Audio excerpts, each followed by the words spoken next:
Good morning, aspirant. Hope you all are doing well, your days are going productive and you are doing excellent in your studies. आज का video का जो topic है वो मेरा channel के core content जो कि केमिस्ट्री रिलेटेड स्टडीज़ है उससे थोड़ा हटके है। आप में से कई लोग अभी बीएससी या एमएससी में या स्टडीज़ के कॉलेजेस में कभी मतलब किसी भी फेज़ में हो सकते हो, बट बाद में आपको डिफरेंट जॉब के एग्ज़ाम में अपेयर होना है ना। तो इस रिलेटेड मैंने ज़िंदगी में यार काफ़ी एग्ज़ाम्स दिए, 10-12 एग्ज़ाम्स तो है मैंने दिया है। एंड एग्ज़ाम्स में ना 3 कंपोनेंट हैं, hard work, success and luck.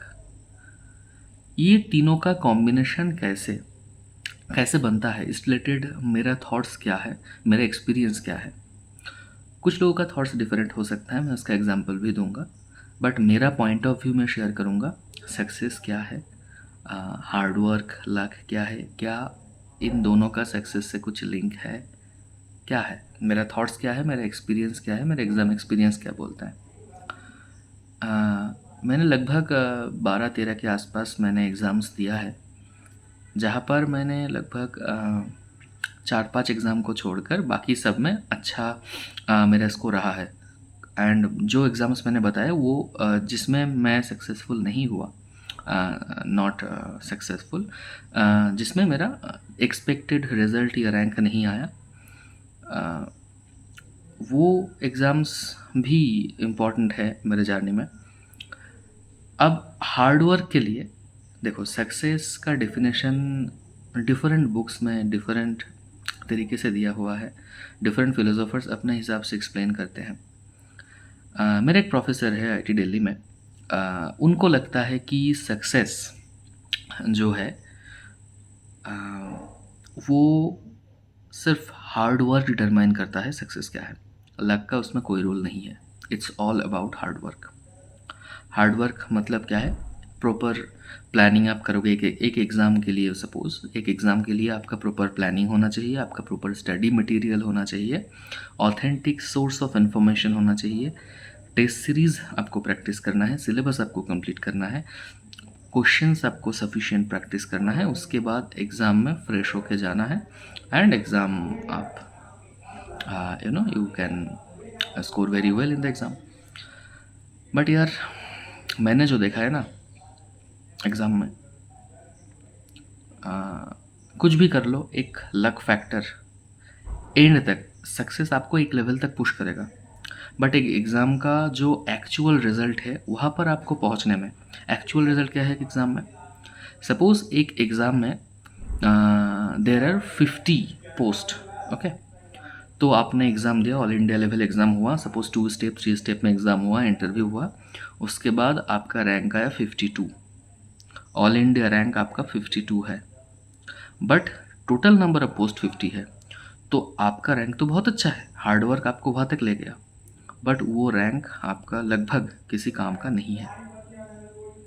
तो ये जो रैंक काम का रैंक है ना, वो जो थ्रेशोल्ड है वहाँ पर आपको पहुँचने में हेल्प करता है, मुझे लगता है लक, जो कि हमारे हाथ में नहीं है। जैसे मैं एक एग्ज़ाम का एग्ज़ाम्पल देता हूँ, that was UPSC combined Jio scientist exam 2024। उसमें प्रीली मेंस इंटरव्यू होता है, पूरा लगभग 1 साल का एग्ज़ाम का ही साइकिल चलता है। फरवरी में होता है आपका प्रीली, फिर जून में मेंस, फिर दिसंबर में इंटरव्यू। अब ये जो प्रिपरेशन साइकिल है, इसमें 2024 का एग्ज़ाम का जो रिज़ल्ट आया, फाइनल मेरिट लिस्ट जो आया, उसमें मेरा नाम नहीं था। मैंने प्रीली मेंस इंटरव्यू तीनों क्वालिफाई किया था। 2023, 2024, 2025 तीनों साल मैंने प्रीली क्वालिफाई किया है। 2023 में मैं मेंस देने नहीं जा पाया था, 2004 में मेंस दिया था, क्वालिफाई हुआ था, इंटरव्यू दिया था। 2025 में फिर मैं मेंस देने नहीं जा पाया। ये जो 2024 का इंटरव्यू के बाद जो फाइनल मेरिट लिस्ट आया, उसमें मेरा जो इंटरव्यू का स्कोर था, वो जो 15 लोग सिलेक्ट हुए थे उनमें से लगभग 8-10 लोगों का जो इंटरव्यू मार्क्स था उससे ज़्यादा था। फिर भी मेरा नाम फाइनल लिस्ट में नहीं था। मेरा जो मार्क्स है उससे कम मार्क्स में भी लोगों का नाम लिस्ट में है ड्यू टू रिजर्वेशन सिस्टम। अब देखो, तो मेरा नाम नहीं है। अब मैंने देखा कि मेरा जो स्कोर है वो जो स्कोर उसमें और 8 मार्क्स, 7 या 8 मार्क्स शायद कुछ था। अगर मुझे और 7 या 8 मार्क्स मिलते किसी भी स्टेप में तो मेरा नाम फाइनल मेरिट लिस्ट में होता। अब आपको लगेगा कि 7 और 8 मार्क्स तो बहुत ज़्यादा है, आप तो बहुत पीछे हो, है ना। But UPSC combined Jio scientist exam में मार्क्स वर्सेस रैंक का गैप बहुत ज़्यादा होता है। ठीक है, मतलब एक एक रैंक के डिफरेंस में मार्क्स का गैप बहुत ज़्यादा होता है। तो इसीलिए जो थ्रेशोल्ड जो 6 या 7 मार्क्स का जो थ्रेशोल्ड था वो मुझे काफ़ी कम लगा।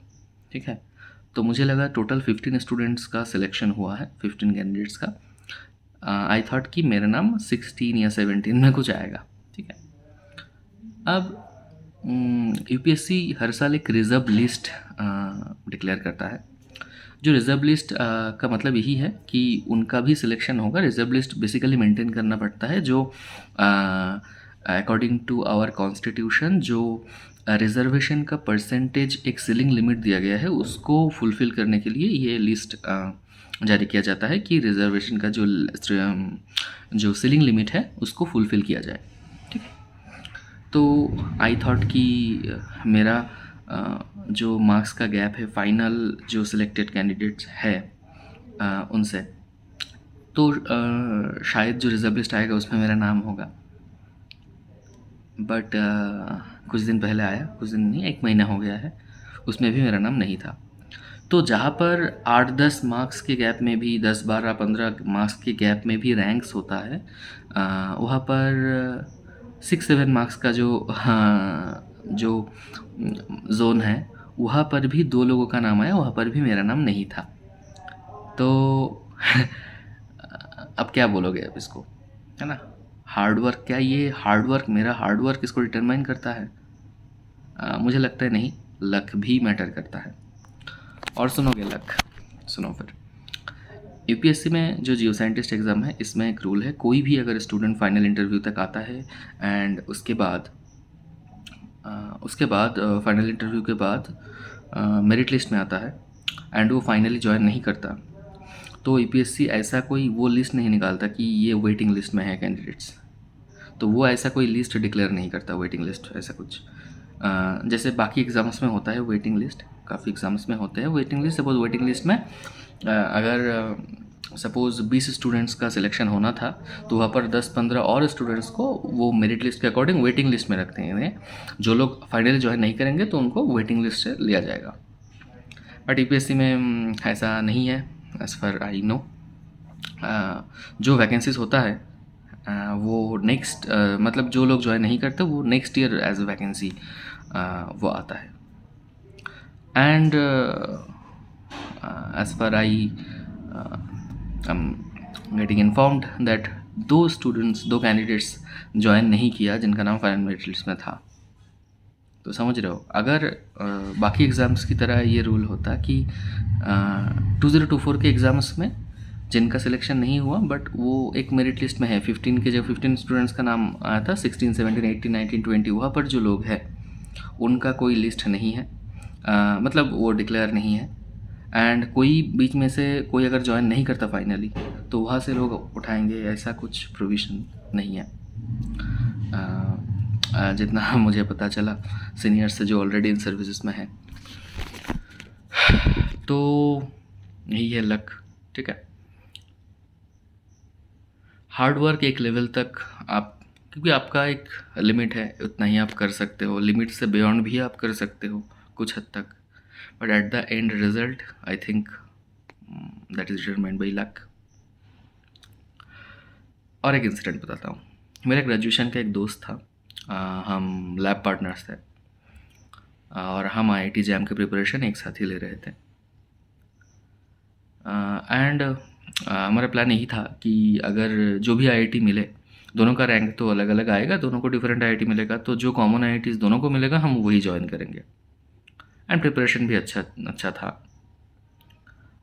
जिस दिन एग्ज़ाम हुआ आईआईटी जैम का 2021 का मैं बात कर रहा हूँ,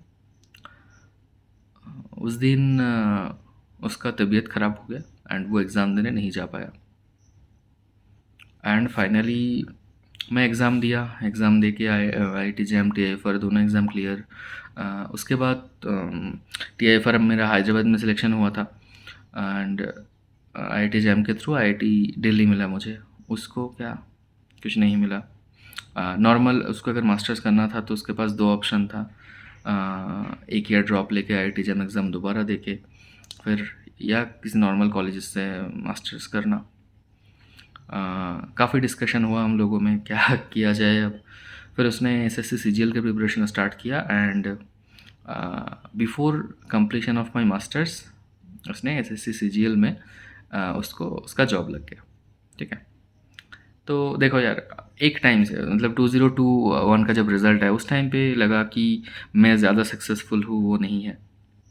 एंड 2 साल में मेरा मास्टर्स कंप्लीट होने से पहले उसको जॉब लग गया। ठीक है, तो यहाँ से आ जाता है कि सक्सेसफुल आप किसको बोलोगे। मेरे अकॉर्डिंग सक्सेसफुल का डेफिनेशन कुछ ऐसा है। देखो यार, ज़्यादातर लोग सोचते हैं कि एक गवर्नमेंट जॉब मिल जाना सक्सेस है। कुछ लोग मानते हैं कि कोई कुछ भी जॉब लग जाए तो वो सक्सेसफुल है। मेरे अकॉर्डिंग मैं इतना लॉन्ग टर्म तो सोचता नहीं हूँ। मेरे अकॉर्डिंग एक मेरा सक्सेस का डेफिनेशन मेरे लिए डेली बेसिस पर है। एक दिन, सपोज आज का दिन, बिफोर गोइंग टू बेड मैं अगर कुछ ऐसा काम करता हूँ या मेरे साथ कोई ऐसा इंसिडेंट होता है जिससे मुझे सचमुच खुशी मिलता है, तो एक ऐसा इंसिडेंट अगर मेरे पूरे दिन में मेरे साथ होता है या मैं कुछ ऐसा करता हूँ जिससे मुझे हैप्पीनेस फील होता है, एंड वो जो मोस्ट हैप्पी या हैप्पीएस्ट जो इंसिडेंट है उसकी वजह से I feel that is the reason for this day to be successful. क्योंकि कोई एग्ज़ाम क्लियर करना सक्सेस नहीं है, नहीं हो सकता, क्योंकि सक्सेसफुल का डेफिनेशन मेरे लिए एक ही है, दैट इज़ हैप्पीनेस। एंड ये हैप्पीनेस अगर आप डिराइव करोगे किसी एग्ज़ाम के रिज़ल्ट से, तो एग्ज़ाम का रिज़ल्ट तो सपोज एक साल बाद आपके एग्ज़ाम है, तो वही एग्ज़ाम को क्लियर करने के बाद वो एक मोमेंटरी गैप बन जाता है। किसी एक पॉइंट का, किसी एक चीज़ को अचीव करना ये सक्सेसफुल नहीं हो सकता। कोई एग्ज़ाम हो या कुछ हो, ये अचीव करना सक्सेस नहीं हो सकता। Success should be a journey with happiness I feel. And इसीलिए क्योंकि यार देखो, पता नहीं हम किसी के साथ कुछ भी हो सकता है, कभी भी कुछ भी हो सकता है। तो आई थिंक ये जो दिन हमें मिला है, एक एक दिन जो हमें मिलता है, उसी दिन को बेस्ट तरीके से हमें यूटिलाइज़ करना चाहिए। एंड उस दिन में कुछ ऐसा करना चाहिए जिससे कि तुम्हें लगे कि आज का दिन तो चलो यार, इस इंसिडेंट की वजह से आज का दिन सक्सेसफुल हुआ। मैं एक इंसिडेंट बताता हूँ। इस साल बीआरसी का इंटरव्यू था, उसके नेक्स्ट डे उसी दिन का इंसिडेंट बताता हूँ। बीआरसी इंटरव्यू मेरा बिल्कुल अच्छा नहीं गया। जो क्वेश्चंस लगभग पूछे गए थे 70% मैं आंसर नहीं कर सका, तो मूड काफ़ी ऑफ था। उसके बाद मुझे 3 लोग ऐसे मिले उस पूरे दिन में, जो कि मुझे रिकॉग्नाइज़ करके मुझसे बात करने आए कि मुझे वो जानते हैं through my YouTube channel. And मुझे यार बहुत खुशी हुआ जब आप में से कोई रास्ते में या किसी एग्ज़ाम सेंटर में या किसी कॉलेज में, इंस्टीट्यूशन में मुझे रिकॉग्नाइज़ करते हो एंड मुझसे आके बात करते हो, एंड सच मुझे I feel very much happy for that.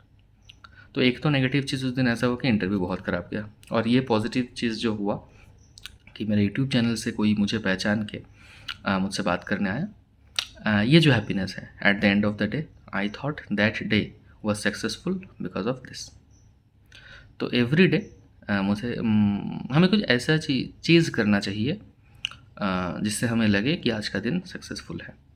अगर आप किसी एग्ज़ाम की तैयारी कर रहे हो, वो आपका नेक्स्ट गोल है, तो उस एग्ज़ाम के अकॉर्डिंग हाँ, कुछ आपका स्टडी प्लान होना चाहिए, जो स्टडी प्लान वो आपके लिए एक सक्सेस पिल की तरह काम करे।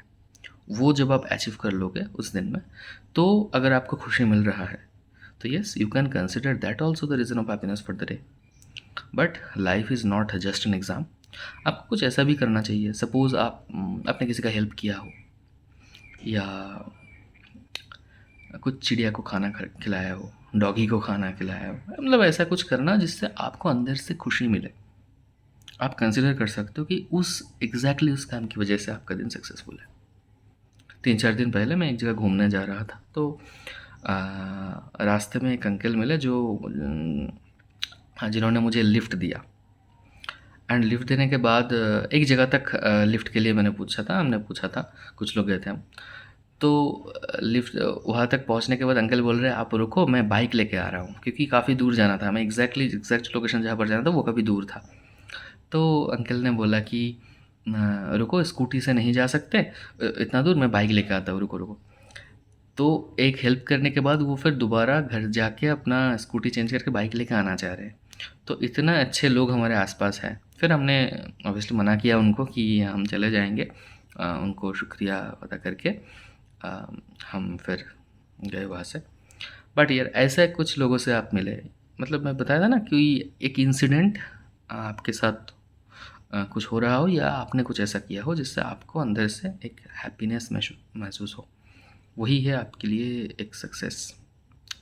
एक बुक है द एल्केमिस्ट, कभी पढ़ना है इस बुक को। उस बुक को बोला जाता है in last 100 years top 20 most important books, most significant books में से एक वो है द एल्केमिस्ट। उस बुक में एक कैरेक्टर है जो कुछ पाना चाहता है, एंड जिसका एक वो उसको लगता है कि वो एक चीज़ मुझे मिल जाएगा तो मुझे बहुत अच्छा लगेगा, I will be very much happy, and उससे एक्सट्रीम हैप्पीनेस उसको नहीं मिल सकता। जो चीज़ को वो पाना चाहता है वो अगर मिल जाएगा तो उससे उसको जो खुशी मिलेगा उससे ज़्यादा खुशी किसी और चीज़ में उसको नहीं मिल सकता, ये उसे लगता है। तो वो वहाँ पर बोलता है कि मैं उस चीज़ को चेज़ ही नहीं करता, क्योंकि यार वो जब मुझे मिल जाएगा ना तो मेरा जीने का कोई मकसद नहीं रह जाएगा, तो I have to die then. खैर, तो सक्सेस का डेफिनेशन मेरे हिसाब से यही है कि हर एक दिन आपको विथ हैप्पीनेस गुजरना चाहिए, एंड एक ऑब्वियसली एक लॉन्ग टर्म गोल होना चाहिए, that may be an exam और समथिंग। ये जो हैप्पीनेस है, लॉन्ग टर्म हैप्पीनेस के लिए ना आपको आपके पास एक फाइनेंशियल इंडिपेंडेंस होना चाहिए, उसके लिए जॉब की ज़रूरत है। तो हैप्पीनेस एक बड़ा वेन डायग्राम है। हैप्पीनेस के लिए बहुत बहुत कंपोनेंट चाहिए होता है। आपका मेंटल पीस चाहिए होगा आपको, आपका फाइनेंशियल फ्रीडम चाहिए होगा आपको, है ना, आपका लोगों के साथ जो बॉन्डिंग है वो अच्छा होना चाहिए आपको, आपका सोशल इंजीनियरिंग अच्छा होना चाहिए। ऐसा बहुत कुछ है। उसमें से एक कंपोनेंट है फाइनेंशियल स्टेबिलिटी, जिसके लिए आपको जॉब चाहिए। तो हम कभी कभी एग्ज़ाम के प्रिपरेशन में इतना अंदर चले जाता है, ये ब्रॉड पिक्चर हमें दिखता नहीं है। तो मैं चाहता हूँ आपको ये दिखे, ये ब्रॉड पिक्चर आपको दिखे, ठीक है, क्योंकि दैट्स जस्ट एन एग्ज़ाम, ठीक है। लाइफ इससे काफ़ी बड़ा है। तो कोई भी एग्ज़ाम में अगर फेलियर आ रहा है तो गाइस प्लीज़ डिमोटिवेट मत होना। 2023 में मेरा मास्टर्स कंप्लीट होने के बाद 2023-2024 में मैंने लगभग 10-12 एग्ज़ाम्स दिए हैं, एंड 1-2 एग्ज़ाम को छोड़ के बाकी सब एग्ज़ाम में आई वाज फेल्ड, ठीक है। तो हैप्पीनेस को या सक्सेस को इसी नज़र से आई विश कि आप देखना स्टार्ट करो तो आपका लाइफ बहुत इजी हो जाएगा, ठीक है।